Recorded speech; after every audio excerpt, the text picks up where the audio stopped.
তীব্র খরতাপে পুড়ছে সারা দেশ। অতিরিক্ত গরমে বিপর্যস্ত সাধারণ মানুষ। ঢাকা আবহাওয়া অফিস সূত্র বলছে ২৯ এপ্রিল দেশের সর্বোচ্চ তাপমাত্রা ছিল মেহেরপুরে ৪৪ ডিগ্রি সেলসিয়াস।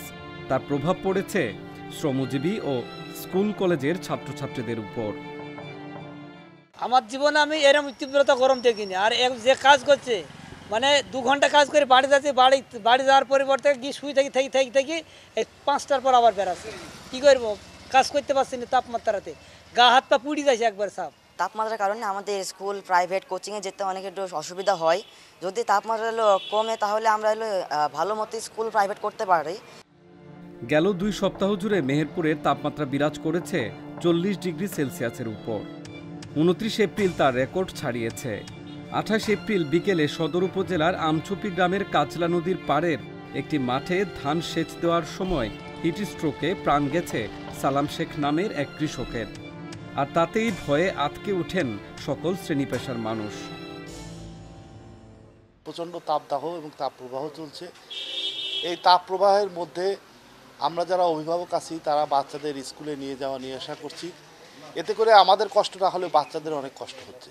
আগে যে কাজটা আমরা যদি ১ ঘন্টায় করতাম মানে হাঁপিয়ে যেতাম না, বাট সেই কাজগুলো এখন করতে গেলে আমাদের আধা ঘন্টার মধ্যে আমরা হাঁপিয়ে যাচ্ছি, মানে এত তাপদাহর কারণে তাড়াতাড়ি ক্লান্ত হয়ে যাচ্ছি, পানি পেশা লাগছে বারবার। এই কারণে মানে একটু অস্বস্তির মধ্যেই আছি। এদিকে প্রচণ্ড খরতাপের প্রভাব পড়েছে শ্রমজীবী মানুষের উপর। বিশেষ করে মাঠে কাজ করা শ্রমিক, রাজমিস্ত্রি, রিক্সা অটো চালকরা সবাই পড়েছেন বিপাকে। রোদের তাপে কমে গেছে কাজের পরিসর, আবার বাজারে পণ্যের ঊর্ধ্বগতি, সব মিলে সংসার চালাতে হিমশিম খেতে হচ্ছে তাদের। ভাই আমরা গরমে গাড়ি ঘোড়া চালাতে পারি না, আবার পানি পিপাসা লাগে। আবার ধরেন রোডে গাছগাছালিগুলো ছিল, একটু ছায়ে বসতে পারতাম, একটা যাত্রী তুলতে পারতাম, সেগুলো আমরা তুলতে পারি না। এখানে রোদি বেড়ায় কাজ কাম হয় না। একটা ভাড়া মারলে ২ গ্লাস করে পানি খাতে হয়। ওর সাথে স্যালাইন ভাই একটা কিনতে পারি, একটা পারি না। এই শারীরিক সমস্যায় আমরা আছি। আবার আমঝুপিতে একটা লোক মারা গেল, ওটাও আমরা একটু আতঙ্কের ভিতরেই আছি। একটু প্রশান্তির আশায় মানুষ আশ্রয় খুঁজছে গাছের ছায়ায়। আবার কেউ কেউ পিপাসা মেটাতে ছুটছেন ফুটপাতের শরবত ও আখের রসের ভ্রাম্যমাণ দোকানগুলোতে।